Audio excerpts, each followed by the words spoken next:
Good evening, friends. Tonight, we are confronted with breaking news of enormous consequence. Qatar has declared military intentions toward Israel, framing it as an act of revenge for the recent attack on Doha.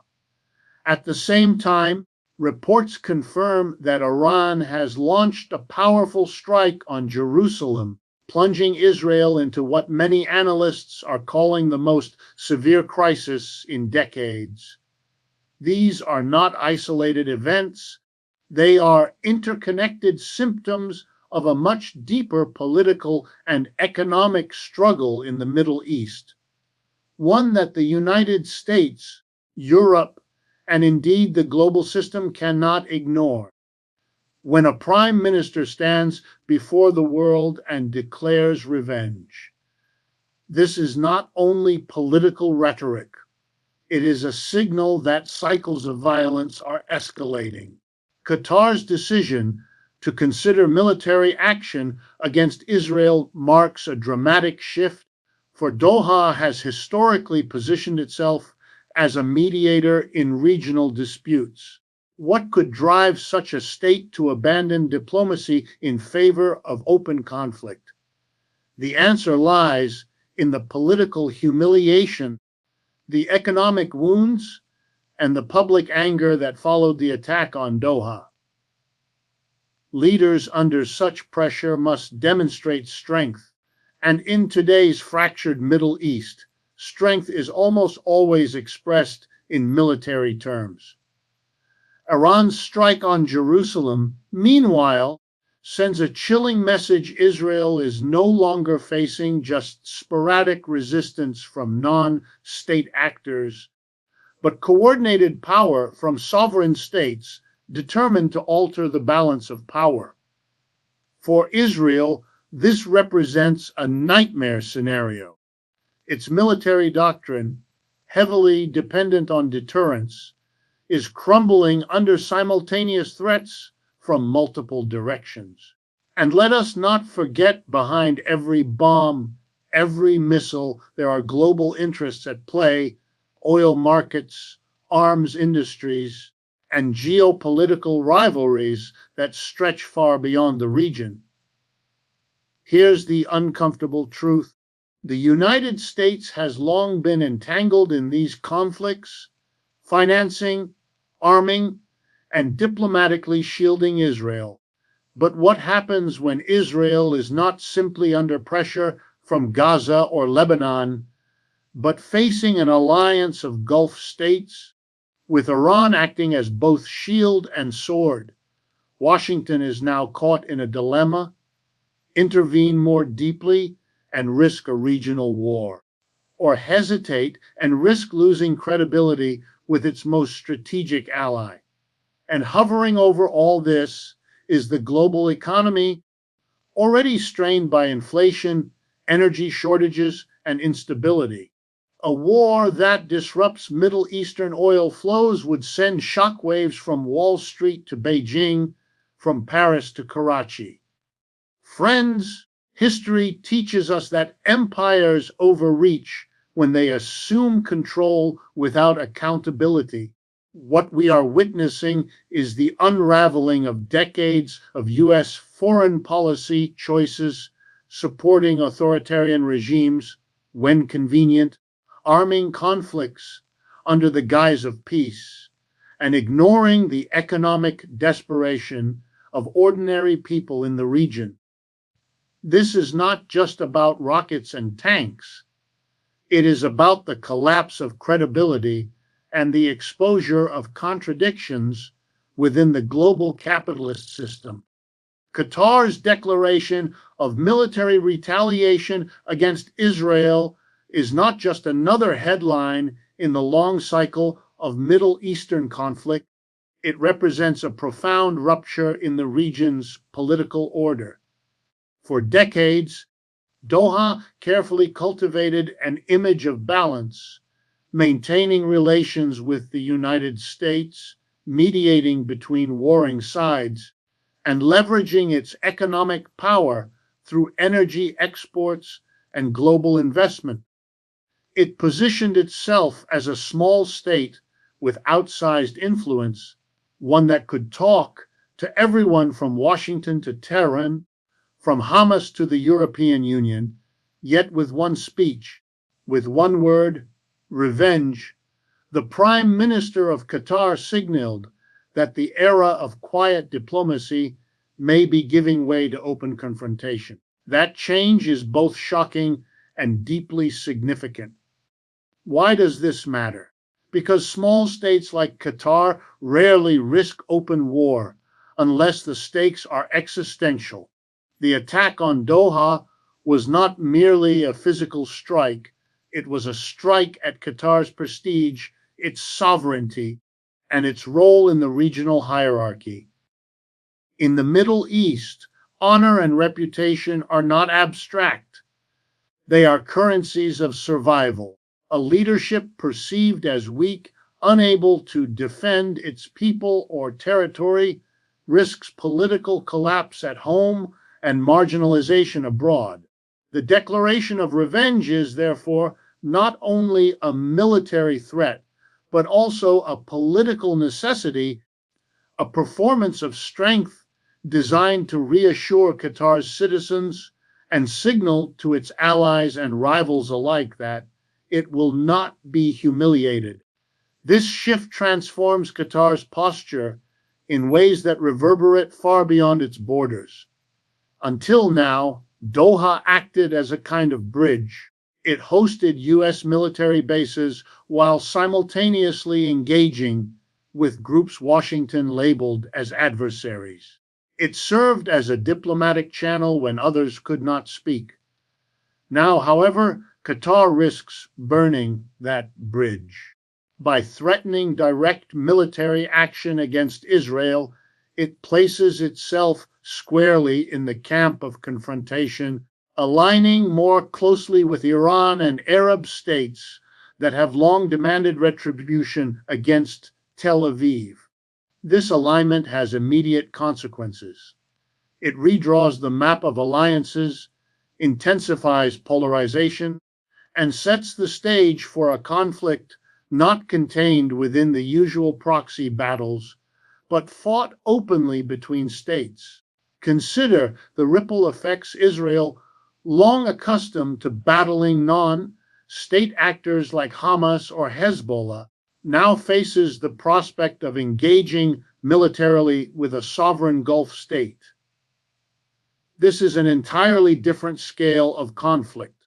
It challenges Israel's deterrent strategy, which is premised on demonstrating overwhelming superiority to discourage attacks.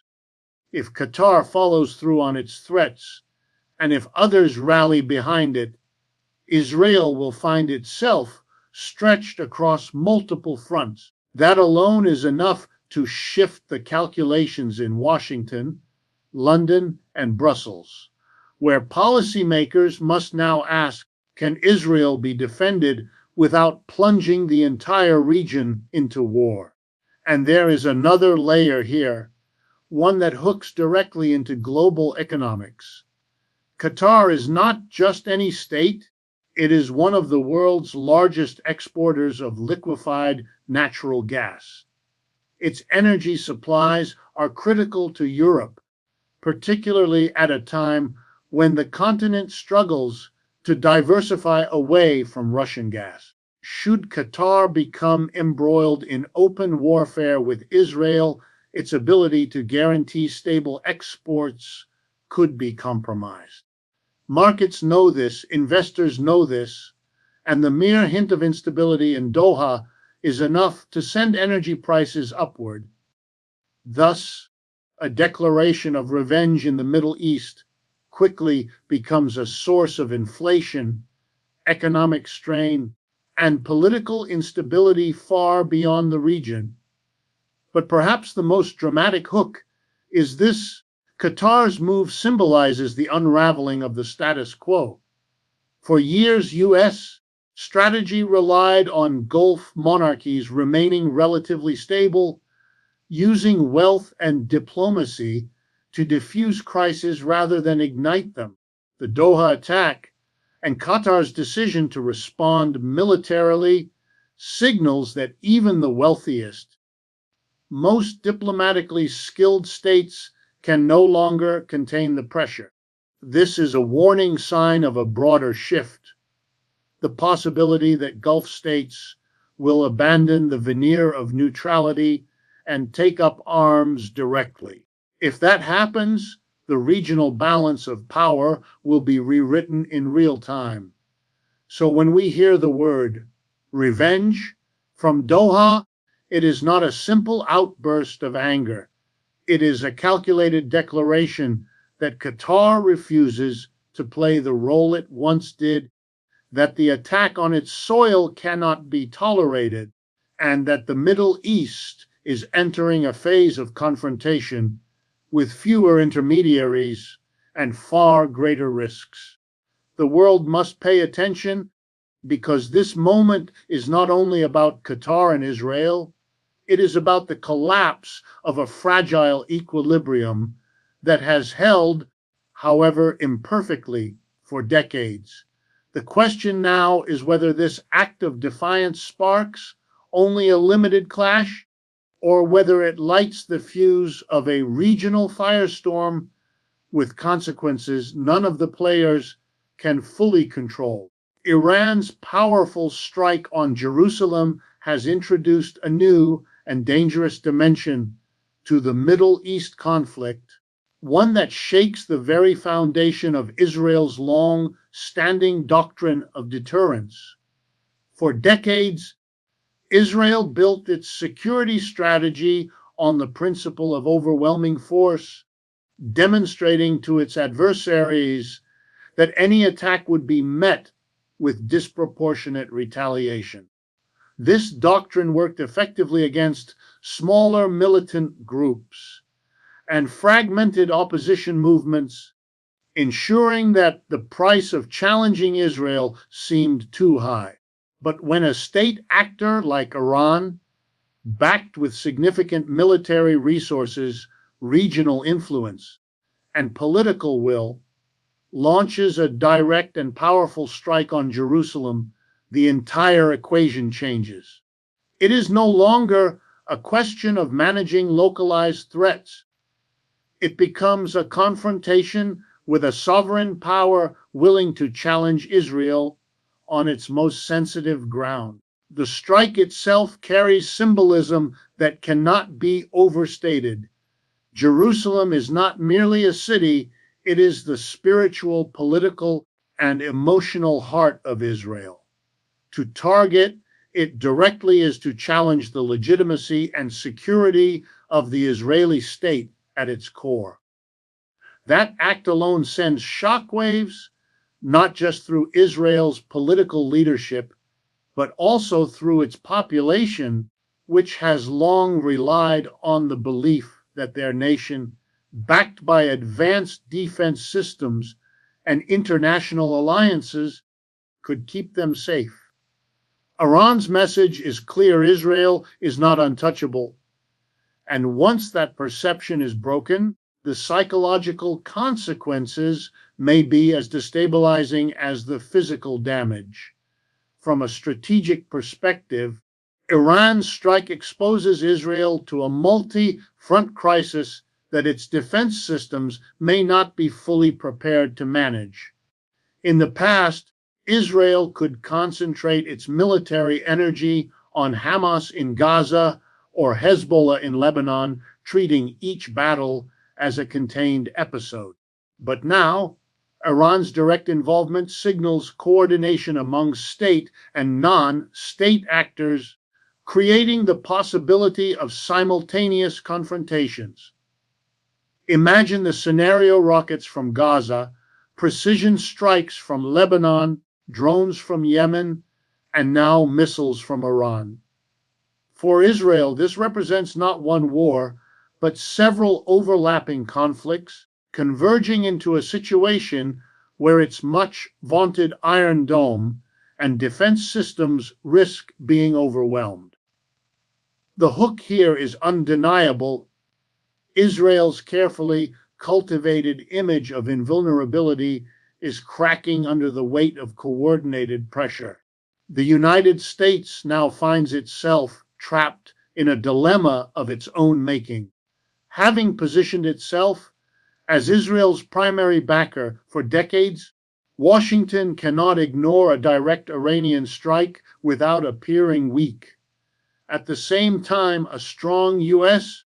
military response risks igniting a full-scale regional war, one that could draw in Gulf states, destabilize global oil markets, and further entangle American forces in conflicts the public no longer supports. This is the paradox the U.S. must choose between escalation that could destabilize the world economy or hesitation that could erode its credibility as Israel's guarantor. Every move Washington makes now will be scrutinized not only in Tel Aviv and Tehran, but also in Moscow, Beijing, and beyond, where rivals will measure American resolve against its actions. What makes Iran's strike even more significant is the broader shift it represents in the region's power dynamics. For years, Israel managed to keep Iran's influence at a distance, fighting proxy groups, but avoiding direct confrontation with Tehran itself. This strike demonstrates that Iran is no longer content to fight through intermediaries. It is willing to step onto the battlefield directly with all the risks that entails. That decision emboldens other regional actors who have long simmered with grievances against Israel. It also signals to the world that Iran is positioning itself not just as a regional player, but as a decisive force capable of rewriting the rules of engagement. The hook here is not only the strike itself, but the precedent it sets. Iran has crossed a line that many thought it would never cross, and in doing so, it changes the game for everyone. At home, Israel's leadership faces a crisis of confidence. Prime Minister Netanyahu and his government have built their legitimacy around promises of security and strength. An Iranian strike on Jerusalem punctures that promise, raising questions among Israelis about whether their leaders can truly shield them from existential threats. Domestic unrest, already simmering over economic inequality and political divisions, could intensify under the pressure of external vulnerability. A government that cannot guarantee safety may quickly lose its moral and political authority, creating yet another layer of instability within a society already fractured by internal debates. And finally, the global dimension must be recognized. The Middle East is not an isolated theater. Oil prices, trade routes, and financial markets all respond to instability in this region. A strike on Jerusalem is not just an attack on Israel, it is a tremor that reverberates from the Persian Gulf to Wall Street, from Beijing's energy corridors to Europe's fragile recovery from inflation. The world economy is built on assumptions of stability in key regions. And when those assumptions are shattered, the consequences spread quickly and unpredictably. The hook here is that what begins as a missile strike in Jerusalem could end as an economic shockwave across the globe, affecting ordinary citizens thousands of miles away who may never have heard the name of the street that was struck, but will feel its impact in the price of fuel, food, and financial security. Iran's strike is not just another battle in the endless Middle Eastern conflict. It is a dramatic escalation that undermines Israel's deterrence, traps the United States in a dangerous bind, emboldens regional actors, destabilizes domestic politics, and threatens global markets. This is not business as usual. This is a warning that the old strategies no longer work, and that the future of the region may be written in far more dangerous terms than ever before.